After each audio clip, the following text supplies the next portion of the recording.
Okay, well, good morning, and thank you everyone for attending the Insight UPSAD webinar series today. My name is Michelle Taylor.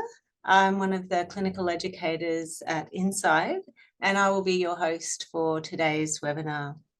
We would like to acknowledge the traditional custodians and owners throughout Australia, wherever it is that you are joining us from, and to acknowledge their continuing connection to land, water, culture, and community, and their knowledge and teachings passed down from generation to generation.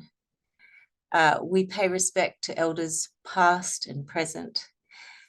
We extend that respect to First Nations peoples who are here with us today and who may be watching this webinar in the future. So today's webinar, the title is Engaging Treatment Resistance Through an Assertive Outreach Pilot Program, and Jordan Crouch will be presenting this, and I will be handing over to Jordan shortly. I had the pleasure of hearing Jordan speak along with a colleague at UPSAD conference last year in Adelaide on this topic. So I'm really looking forward to learning more. Just to tell you a little bit more about what you're going to be hearing before I hand over to Jordan. This webinar will outline Life Without Barriers Assertive Outreach Pilot Program. Next steps, a program designed to engage treatment-resistant drug and alcohol using populations. Lessons and outcomes from the program will be discussed, including why clients found mainstream services difficult, as well as practice tips and recommendations that may assist with engagement. And this is going to be presented by Jordan Crouch, who is a psychologist and team leader of the Next Steps Assertive Outreach Program team at Life Without Barriers. So thank you, Jordan, for joining us, and I will hand over to you now and see you at the end of your presentation. Much appreciated, and thank you for the kind introduction. So welcome, everyone. Good morning. Hope you feel sort of coffee and sort of tea or sort of water in front of you. So today I'll be talking about the idea of engaging treatment-resistant clients through the lens of an alcohol and other drug assertive outreach pilot program called Next Steps.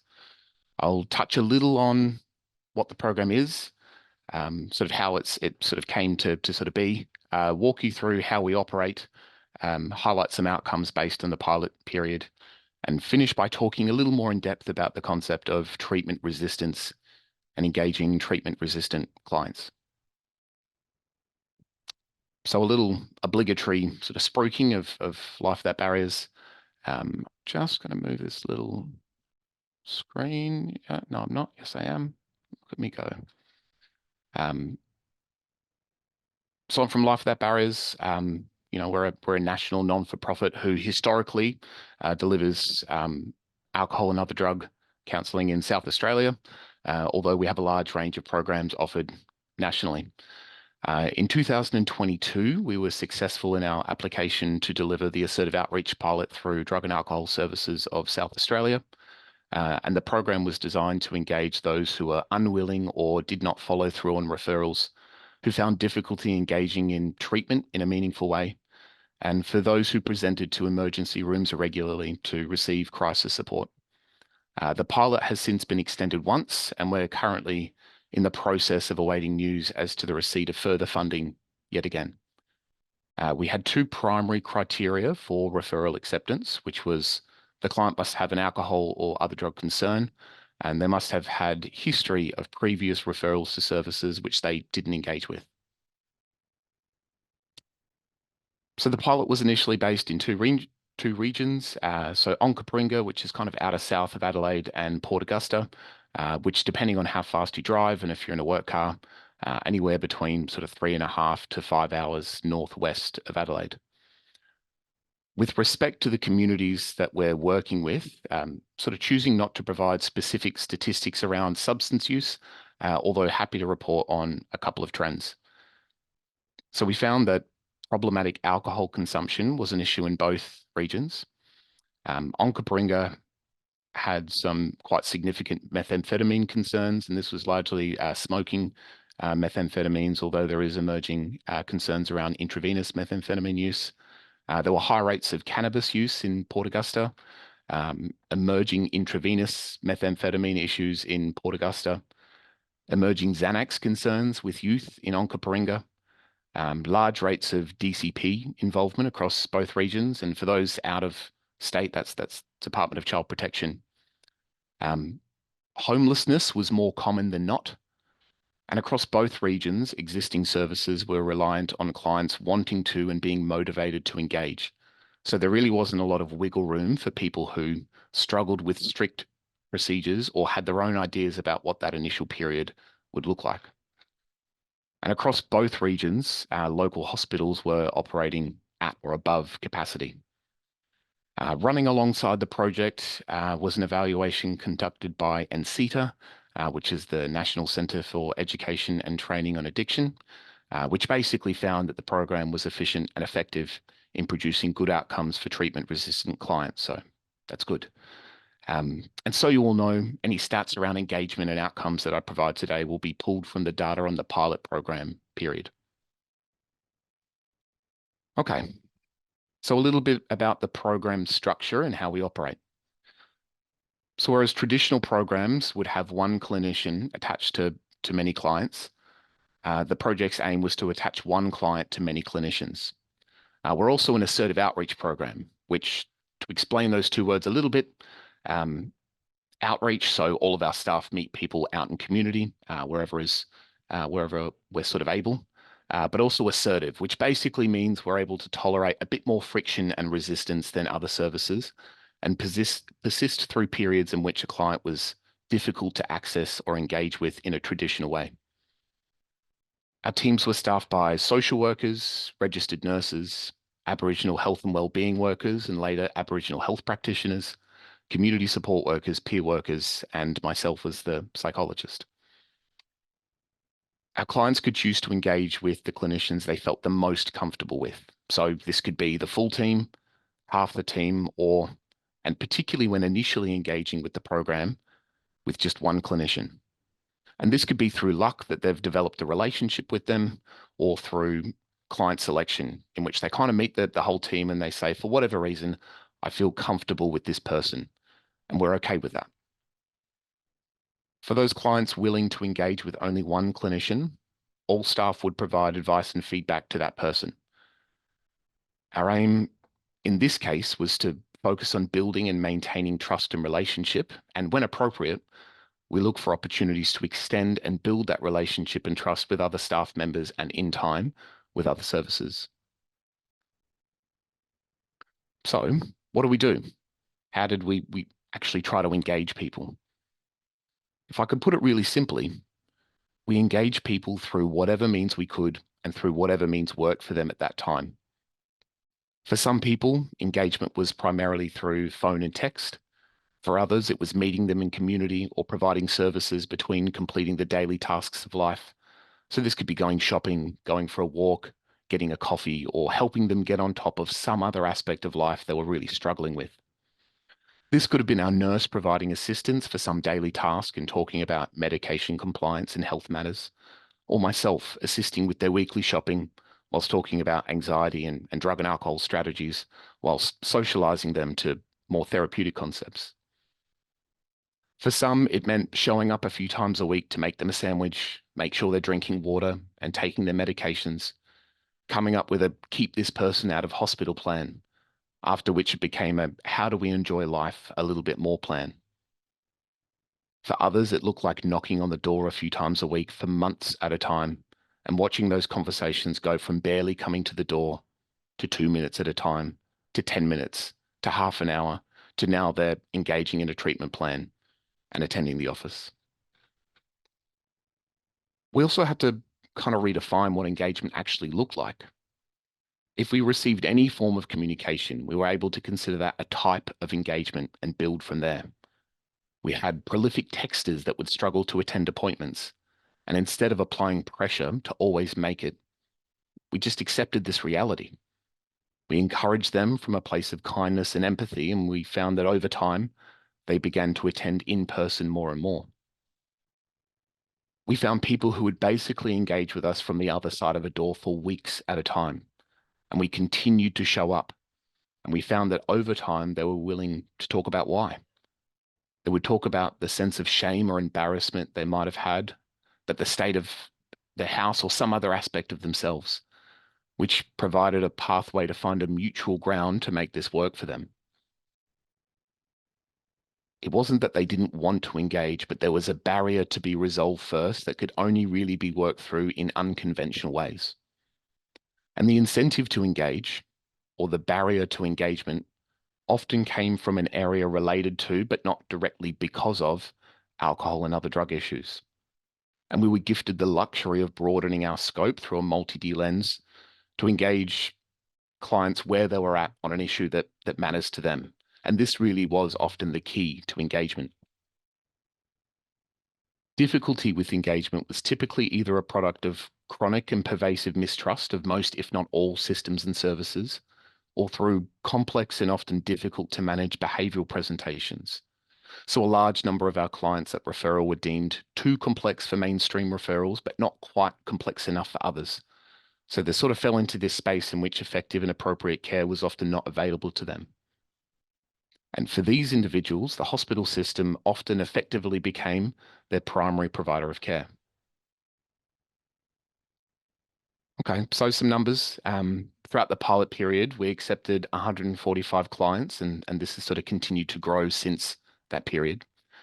Our leading referrers were largely Department of Child Protection, local hospitals, and Housing SA, which if we consider a treatment-resistant population, this kind of makes sense, as these are the agencies or systems that people are often required to interact with, not out of choice, but out of necessity. Port Augusta had a large rate of self-referrals, which really is a testament to having the right staff on the ground, and the program was also vouched for as a culturally safe and appropriate program for people local to Port Augusta. 50% of our clients overall identified as Aboriginal or Torres Strait Islander, and 30% of our clients were aged under 30. So what do we find? Overall, we had a 97% engagement rate. And keep in mind, these were the clients that were often deemed to be problematic, hospital frequent flyers, often in crisis or unwilling to engage in treatment. We saw a 73% reduction in AOD use in Onkaparinga and a 90% reduction in Port Augusta. We saw a 40% reduction overall in the number of hospital admissions, and this particular element is currently being evaluated by SA Health to look at the cost effectiveness of the program when comparing hospital admissions pre versus post program involvement. So just to give you two small sort of client snapshots. We had one client in Onkaparinga that had 84 hospital admissions in the 12 months pre-program, reduced to 11 in the 12 months during service engagement. Whilst in Port Augusta, we had a client with 40 hospital admissions in the 12 months pre-program, reduced to 0 during service engagement. So overall, we found a significant reduction of hospital emergency room presentations by clients, an uptake of clients into general practitioner rooms and other health and community services, greater quality of life scores by those who engage with the program. And our sort of standard assessment tool was quite a short assessment tool. It's the Australian Treatment Outcomes Profile Report. And really, we found that there's no such thing as treatment resistance, rather that the treatment hasn't been right for the client. So that was the program in kind of a speedy sort of nutshell. But I thought it worthwhile now to spend some time just trying to understand this concept of difficulty with engagement, or trying to understand why some clients find engaging so difficult. And to begin with, we can look at what the literature says. And for those who want to do a bit of homework and, extra points for reading, I've included a reference on the slide here. So this one here was a 2022 meta-analysis of systematic review, so a meta-analysis of meta-analyses. They found 12 relevant review articles that met their criteria, summarized these to identify a range of barriers and facilitators, and categorize these into sort of different levels for sort of ease of comprehension. So what did they find? What made engagement difficult? At an individual level, and for all of these, I really, before I talk about them, I would endorse all of these engagement difficulties. And this really reflects something that we sort of found, but I will talk about our practice experience soon. But at the individual level, they found a high number of psychiatric comorbidities, which meant finding the right care is difficult. There was often this entrenched siloing between mental health and AOD services. You know, is it this or is it that? That meant people often fell through the gaps. Many people believe that treatment either wasn't needed because there is this belief that substance use or alcohol use, it's a matter of willpower or morality or weakness, or simply that treatment wasn't going to be helpful. Many people had fears that they would be treated in a negative way or judged because of their substance use when trying to access treatment. They held fears around incarceration, loss of children, or other negative impacts. So basically, there was a fear that trying to access help will actually result in harm. There was a real fear of disrupting their routines and the stability that they have found through the use of substances. So a fear that they might lose one of the only things that really works for them, one of the only things that they might have some trust in. At a social level, the impact of stigma really does seem to be significant and debilitating for many people. Lacking supportive family and friend networks, and family and friend networks that lacked understanding of AOD use impacted engagement. For many people, the idea of change brings with it a concern that they're going to lose the family and friend networks that they feel actually do understand their AOD issues.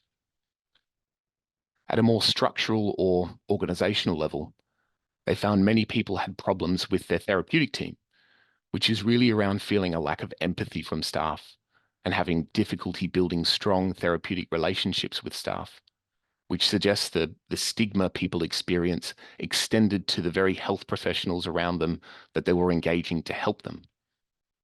They had difficulty finding the right type of treatment at the right time, and many services often struggle to manage the legal and policy barriers that come with offering treatment in kind of legally murky waters on occasions.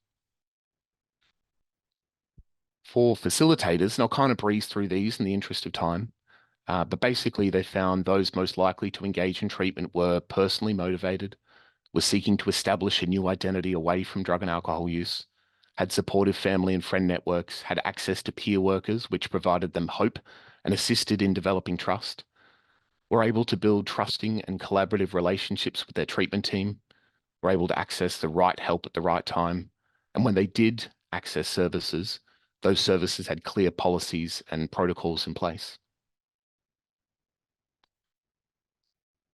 So what was our practice experience? One theme that emerged was that every single one of our clients had previous negative experiences with service providers or aspects of the wider health system. So this includes hospitals, paramedics, police, and a range of government agencies. When our clients had tried to access help previously, finding the right type of help was difficult. Wait lists were often lengthy. And after waiting that time, if they failed to respond to the few calls that were made, attempts to follow them up were ceased. Accurate information as to appropriate services was hard to find, and many of our complex clients often inadvertently pushed the boundaries of services, which either resulted in them being referred out to other agencies or with their own often lengthy wait lists, or resulted in rupturing their therapeutic relationships with health professionals. Many of our clients reported previous clinicians to overpromise. So, for example, presenting to an AOD service, providing information on DV, past trauma, relationship difficulties, mental health, and AOD issues, and having a clinician indicate, whether directly or indirectly, that they can kind of assist them with everything. And when they inevitably couldn't, the client was left feeling like there is actually no help available for what's going on for me. Many of our clients had difficulty with rigid intake and assessment processes that left them feeling unheard, raw, and vulnerable. And from the client's perspective, it didn't feel very human. And the assessment damaged the potential therapeutic relationship before it had even begun. Many clients reported persisting with difficult assessment processes and telling their story, only to discover that they didn't meet the criteria and were referred on, only to be waitlisted again and put through a similar assessment process in which they have to tell their story again. Or they discovered that they went through this difficult process and the information gathered wasn't even used in a meaningful way. A huge number of our clients reported previously, when trying to engage in services, small periods of disengagement often led to them being exited prematurely from programs. So they then needed to re-refer and be waitlisted to re-enter. Many of our clients felt that they'd been actively hurt by services before. Their information had been shared against their will. So, for example, with child protection services, with other health agencies, to police and government agencies, and even to other family members. And when this information was shared, it wasn't communicated clearly that this was happening. They experienced the raw end of clinicians burning out, becoming frustrated by their behavior, which ruptured relationships that were never repaired.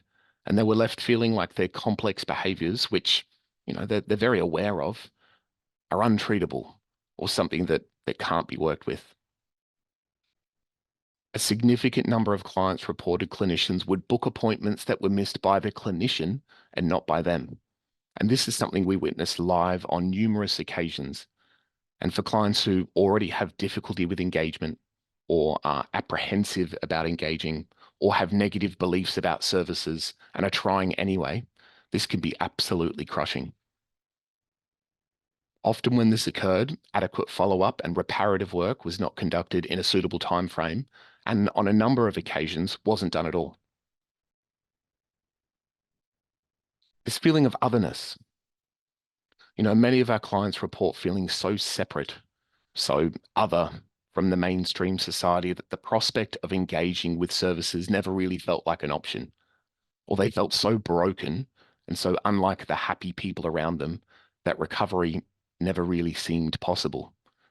It plays into this idea that treatment isn't really geared towards people like them. Just a quick note on this idea of pre-contemplation and as a little reminder about the stages of change model, developed in the context of drug and alcohol treatment, kind of useful for understanding really any aspect of human behavior change. And it's a way to understand where someone is at in their process. So pre-contemplation, no recognition that there is a need to change. Hey, have you thought about, reducing how much alcohol you drink? Why are you asking me? There's no problem. Contemplation, there are reasons why they should, reasons why they shouldn't, and they're in this place of ambivalence, umming and ahhing as to what they should do. You then have planning how to change, action, actually changing, maintenance, maintaining that change, and relapse, all of which are somewhat self-explanatory.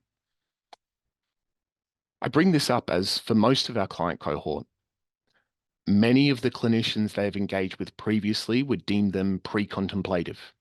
It's the frequent flyers at hospital or the people who are constantly refusing help. From my experience, though, and maybe this is a little controversial, but I'm not sure pre-contemplation really exists, at least not for anyone who finds themselves in hospital due to drug and alcohol use or has been using alcohol and drugs for any extended period. My experience has been that there are many layers of defense, and they are so used to people being so quick to directly state that change needs to happen that the first automatic response is one of defense, of mounting the reasons for why change won't happen, or for mounting the reasons why this person won't even have that conversation. I've always found, though, that once we're able to make space for this and ensure they are heard and ensure those reasons are heard, it's almost always followed up with, but I do know that something needs to change. I do know this isn't working for me. I do know I spend my time less happy than I would like to be. And finally, many of our clients had either few supportive family or friends, or their entire network were also alcohol and substance users, some of whom were supportive whilst at the same time representing a barrier to change. At a certain point of use becomes how you spend most, if not all, of your time. And it becomes how you relate and connect to the people around you. And the idea of changing how you spend time and relate to the people around you is so much more daunting than just not using alcohol or substances. It's the idea that making change means that they might lose the people they are closest with. So, given our practice experience, how did we adjust to account for difficulty with engagement? First and foremost, we adopted a philosophy of moving at their pace, of focusing on the issues that matter to them, of recognizing that the issues that people report as barriers to ceasing substance use or to engaging in a mental health service or whatever their end goal is, these barriers are real for them. We adopted the use of brief screening tools and allowed for considerable flexibility in our assessment processes. For some clients, this meant developing relationship over lengthy periods prior to completing assessment pieces. And in this way, we were really able to build relationships with people who would have simply disengaged if they were required to adhere to strict processes. It allowed us the time to build their ability to sort of toe the line, as it were, with other services and orient them to how this sort of professional world of health services is really meant to work. We also reshaped our wait list to decrease the time between referral and engagement by offering a reduced service immediately post-referral. It's this, strike whilst the iron is hot sort of approach. And this allowed us to build relationship, to engage with people in a way that decreased pressure and meant that we could work towards increasing the number of supports when actually needed. We had a really significant focus on managing expectations. We were clear about what people could expect from our service, what we could and couldn't do. We were clear about our scope of practice and generally made attempts to under-promise and over-deliver. Keeping a focus on managing expectations helped us to keep them measured and realistic, which in turn helped people to make informed decisions based on the reality in front of them. We also found that people we worked with are incredibly forgiving. So when the inevitable happened and something got in the way or we weren't able to attend an appointment, we would make efforts to be transparent with our cohort. And if we weren't able to check in, we would ask a colleague to and ensure some form of follow-up occurred. And God forbid, we actually dared to be a little bit human sometimes and to show a bit of ourselves and let them know as much as we could about why we couldn't attend. Yes, there were times in which there was a rupture to a therapeutic relationship. But in those moments, you can either choose to not address it and risk losing your clients altogether, or choose to address it with transparency and authenticity in a way that can actually leave your relationship with the client better off than it was before. For us, disengagement was a treatment target and not really something that got in the way of treatment. It's a client's way of signaling to you that even though we've been talking about this other issue, and I'm telling you that I want to work on this other issue, what I'm showing you is that I need to work on this issue first because it's a barrier to engaging in those other types of treatment. It also became important to plan for and accept that disengagement will occur at some stage. We would discuss with our clients what's helpful for them during those periods and discuss amongst ourselves strategies to re-engage those people if that period persisted for longer than we were comfortable with. So at a certain point, we would begin making sort of regular unscheduled phone calls. We would send helpful texts, send letters, we would door knock, and we would even check locations that they're known to frequent. And I'll touch a little bit more on assessment of this in a later slide. This idea of sitting with pre-contemplation is really just a reminder about good clinical practice. It's the idea that if we meet someone and we find ourselves speaking with the part of them that doesn't want to change, that is holding on to the status quo, it's okay to spend time talking with them about not changing. Remind them that they have autonomy and choice and you're not here to force anything. It's really just a reminder to sit with it and lean into it sometimes. It's like we have no choice but to accept the reality of this desire to not want change before we have any chance of contemplating the idea of change. For us, this meant if a client spent our first month together saying they don't want to change their substance or alcohol use, but this is something else that they want to do, we said, great, let's do that. And we found over time we had chances to plant seeds, to bring things to their attention that they might not have noticed before, to work through those layers of defense before we got to that. But I do know that something needs to change because this just isn't working for me. Recognizing this feeling of otherness is really just about holding on to your assumptions, recognizing how brave of a step it might be for someone to be interacting with people they feel so separate from. At the same time, it's a chance to remove the illusion of otherness, to treat them with the same value and dignity that they've always deserved, to invite them to comfortably participate in the other society as a way to remove that sense of difference. You know, often when someone feels so other, you know, what they really yearn for or have a deep sense of wanting for is to not feel that. It's to feel like everyone else. It's to feel, quote unquote, sort of normal. And more than anything, we practiced and preached consistency. We had clients who would disengage for weeks at a time, some for a month or two.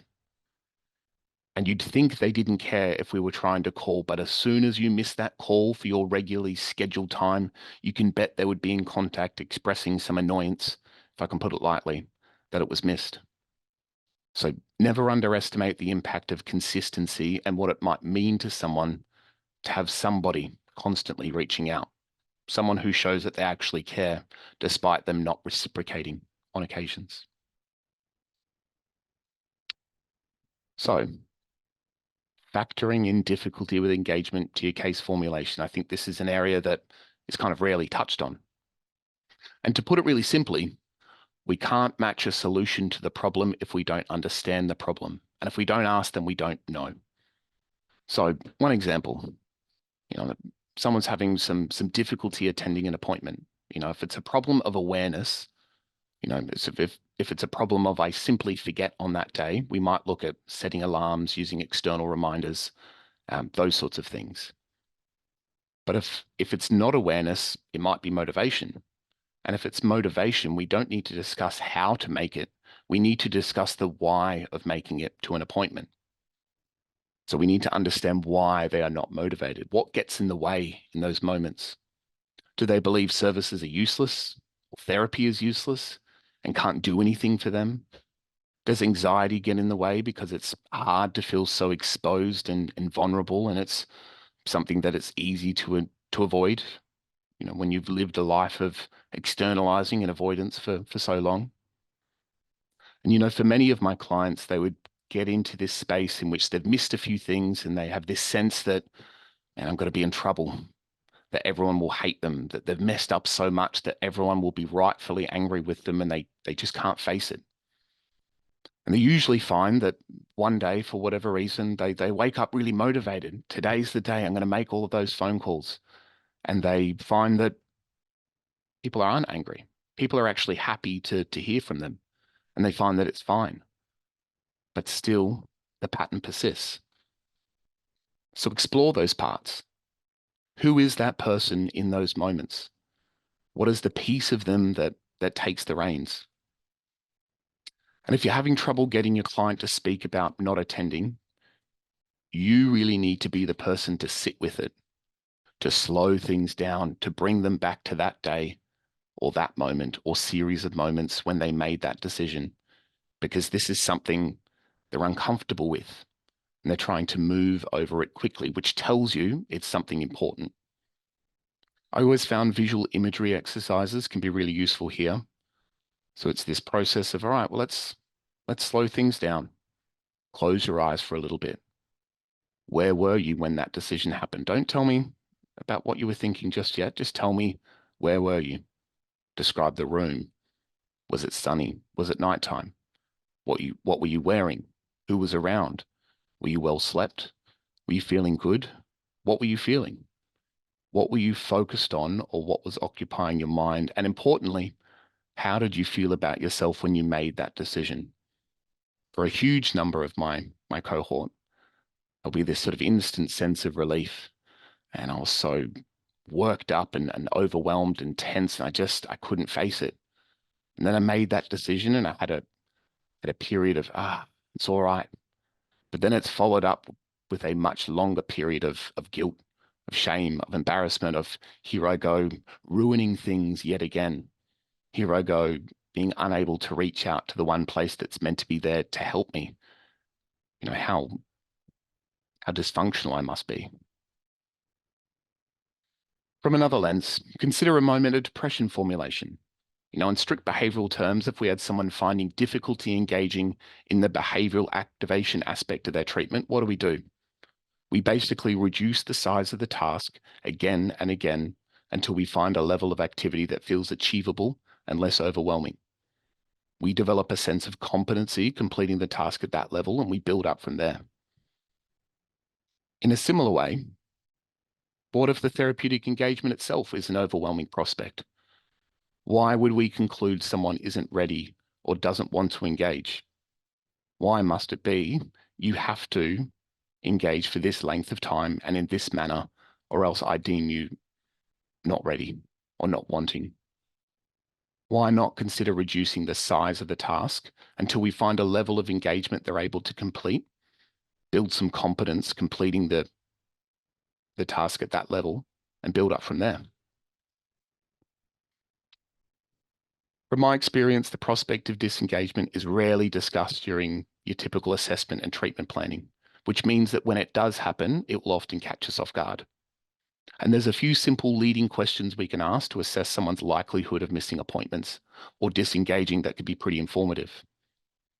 So, for example, simple things, do you ever go through periods in your life in which you block everything and everyone out? Do things ever pile up on top of you until it feels like everything is a mess? Do you often get phone calls that you mean to respond to but don't? Are you ever surprised by bills? Do you ever feel like you are rushing to do everything at the last minute? Do you ever forget about appointments and have to rebook or reschedule at the last minute? And answering yes to some of these would indicate the potential for some future periodic disengagement.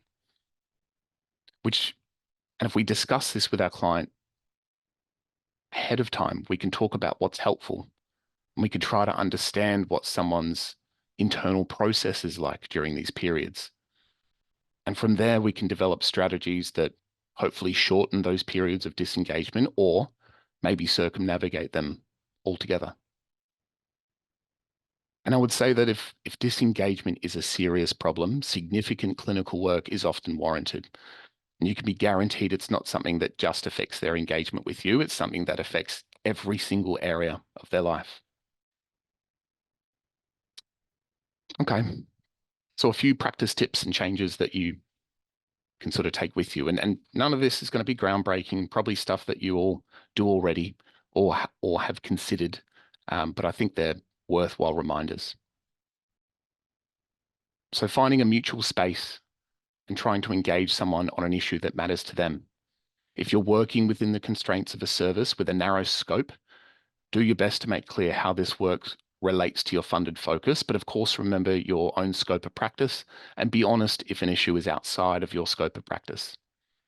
If you have a client that finds it very difficult to discuss anything related to the scope of your service, but they keep coming back, one, they must be getting something from it. So I think that's worth celebrating.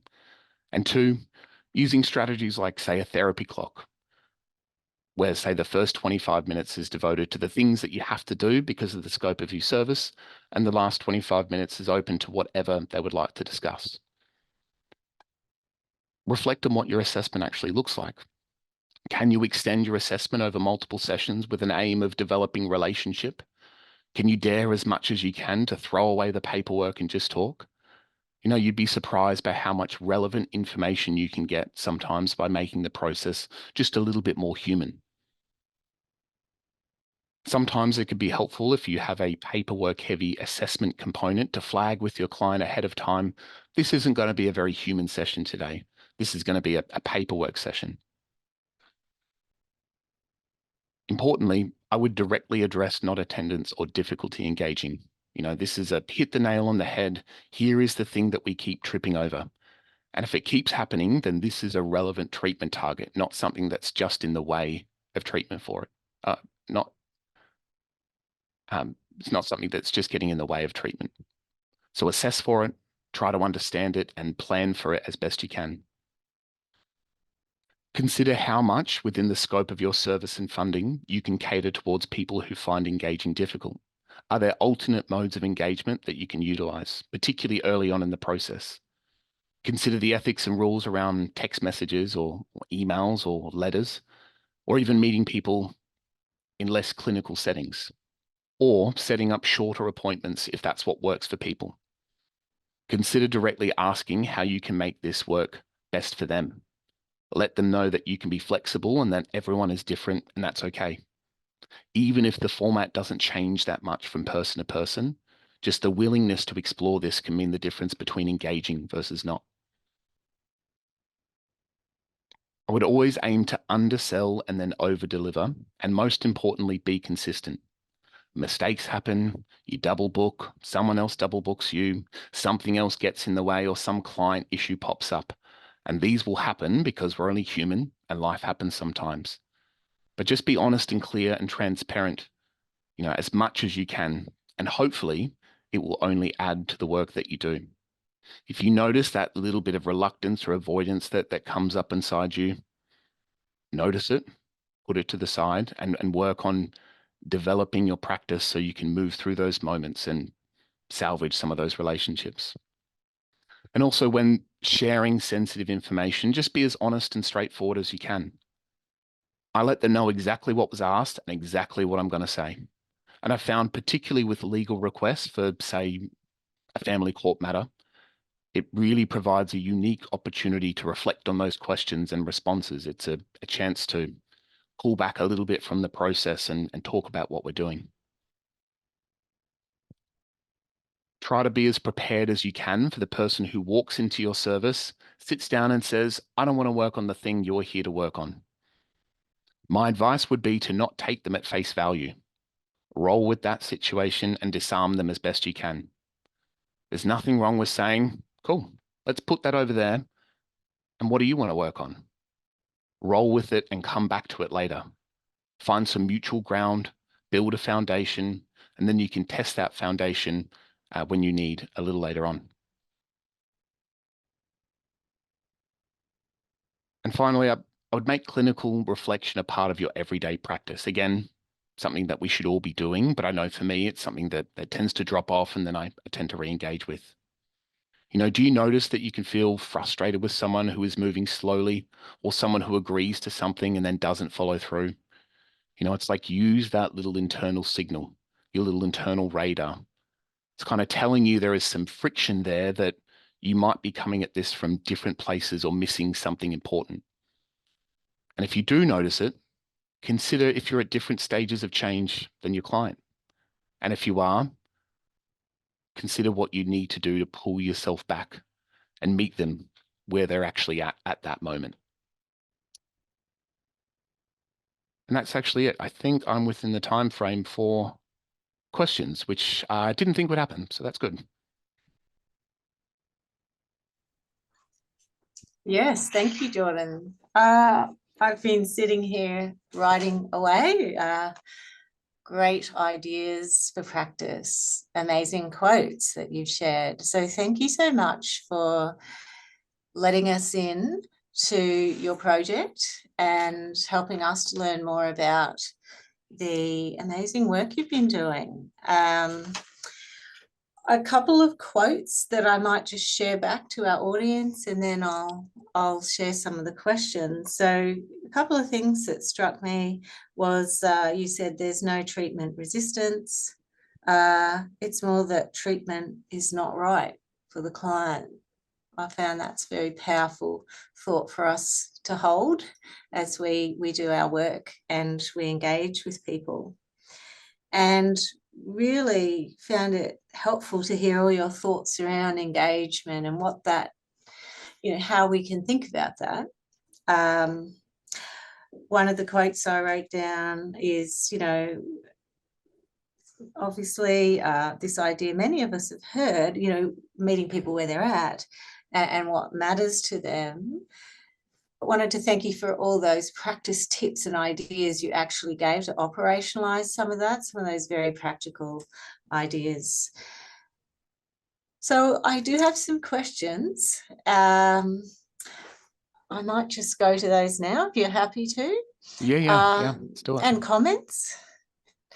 One from James. Thank you, Jordan. Great work from the team. Did you find you needed any strategies or methods your team employed to preserve optimism and empathy when working with these populations, particularly to counteract that notion of buying into the idea of treatment resistance? So you have talked a bit about that, but if there's anything you'd like to add. Absolutely. And I think part of the reason why I thought it was relevant to maybe touch on what the literature says and touch on our sort of practice experience is because it's sort of empathy building moments. And it's really easy to get caught up in that bit of frustration and make some assumptions around what's going on for this client. And I find for me, anytime I sort of really step back, I sort of bring it back to bare bones around what is my case formulation for this person, what's actually going on. It's an empathy building moment that helps me feel a little kinder, if that sort of makes sense. So really just trying to, because we get so caught up in this is how I operate, this is how I view the world. If this person isn't doing this, therefore it means X. Therefore it means they don't want to engage. They don't care. They're just they're just difficult. So sort of embedding ourselves with some empathetic curiosity and reminding ourselves what's the function of this behavior and where does it come from? I find really helpful in working through some of those difficulties, working with a truly treatment resistant or a cohort that has difficulty with engagement, because it is easy to get frustrated. It really is. It's just the nature of the work we do. Yes, thank you. Thank you for those ideas and affirming those things, and that it can be hard. Hence the great value of what you've been presenting and sharing with us today. Here's a question for you from Maddie. How do you think services, especially government departments, can adapt intake processes and assessments to better support the client? So how can we balance strict organisational processes while meeting the needs of the individual? So we don't expect you to solve this in a couple of minutes, but would be great to hear your reflections on that one. Yeah. I mean, the first port of call would be, I suppose, considering why we have the assessment processes in place that we do, would be opening up some dialogue with your leadership and sort of management structure around exactly how much flexibility can we afford someone. And I fully recognize that given the nature of how many of our contracts are delivered, we are constrained within a particular scope, and we do often have a certain set of KPIs that we've got to deliver on. But just trying to think a little bit creatively as to how we can meet those criteria, whilst also meeting the needs of some of our clientele at the same time. Getting really practiced at, if I've got a paperwork assessment that I've got to complete, and I'm talking more, say like a biopsychosocial assessment, you might have a couple of more sort of survey type questionnaires. For the survey questionnaires, get someone to complete them before, or do that follow-up session in which, hey, cool, we've had this conversation.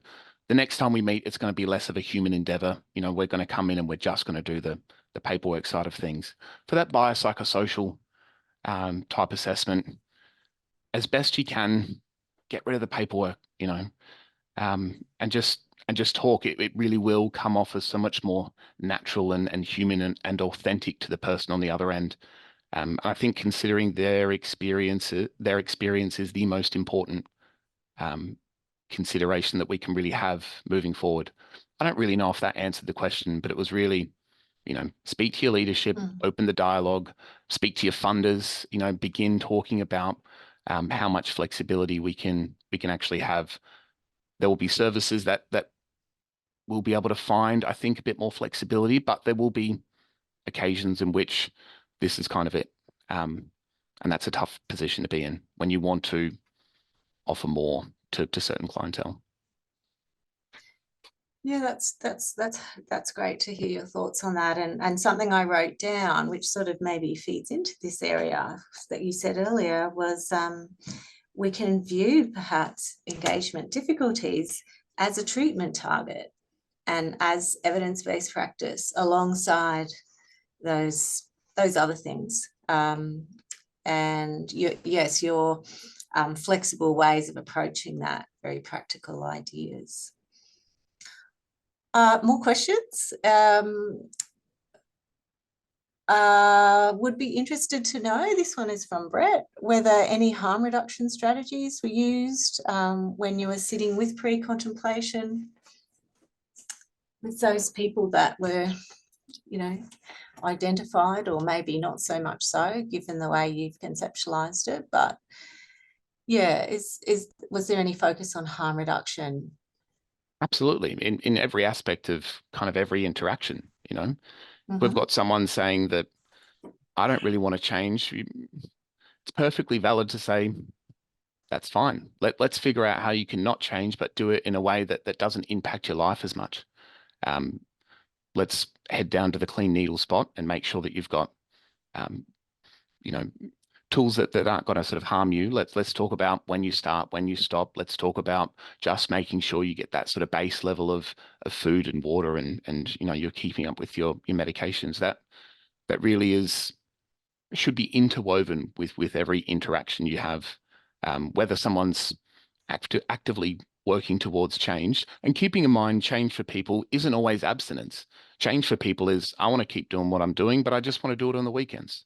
Or I still want to drink every day, but I'm going to work towards just drinking in the evening so I can be more functional throughout the rest of the day.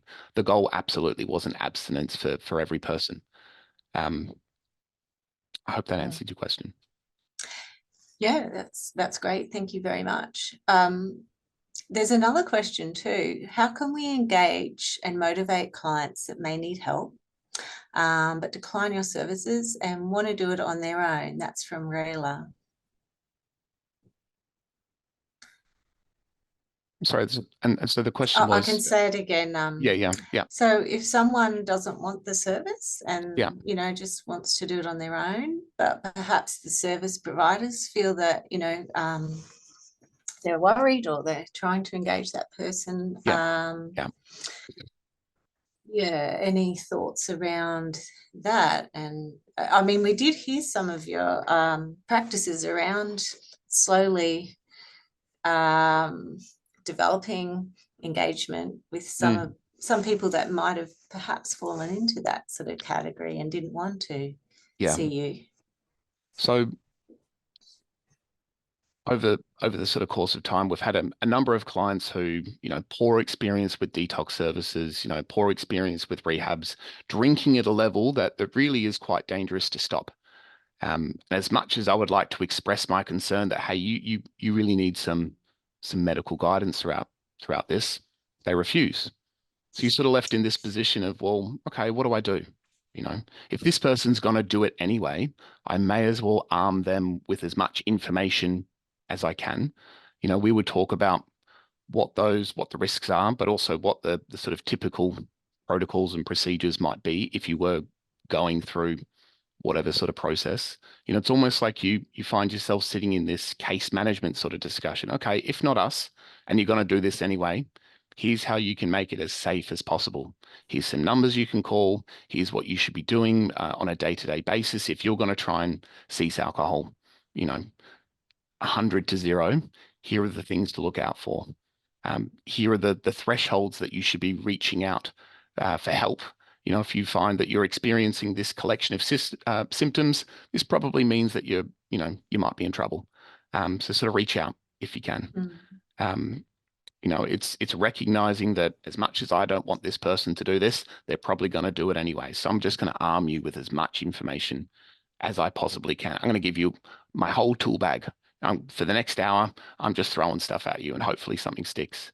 So yeah, it would be, if someone's not going to engage, accept that, respect that, and just do your best to talk about, if you are going to do it, this is the safest way to do it by yourself. Mm. Great, thank you very much. There's plenty of other comments here, Jordan, by people who are saying thank you. What a wonderful project and presentation. You truly meet people where they're at with empathy, compassion, and great understanding and acceptance. It's what someone said. Others have said they've got some great points and tips, so have I, as well. And as an occupational therapist, I wanted to just, my mind's going, how great it is to see your flexibility and adaptation of things to make them easier, understandable on so many levels, the sorts of ways you were doing things. So there's lots of love on the line. I guess it's time for us to probably start to wrap up. So just wanted to thank you once again, Jordan, for your wonderful presentation, for sharing your model and your practice. And people can access your slides, I believe, if they wish to. They can. And thanks for all the kind comments. I can't actually see anyone else in the room or even the chat, so I just sort of have to believe that you're all real and it's sort of happening. For anyone wanting to sort of reach out, always open to collaboration, networking, discussion. So don't ever hesitate to sort of get in touch. Thank you, Jordan. And it's all true. So yeah, great to have you. All that's left for me to say now is thank you to everyone for your comments and your participation online, and they're still coming. All the great feedback. And next week, we will be back here at 10, Wednesday, the 8th of May. And we're going to be joined by Dr. Jodie Moller. And the topic is vape chemistry, decoding the cloud. So it's going to be a look into, most recent happenings around vaping, what's the chemistry, the policy, and the marketplace looking like. So we hope that you may be able to join us then. So thank you, Jordan. Thank you, everyone online, and have a great day. See you later.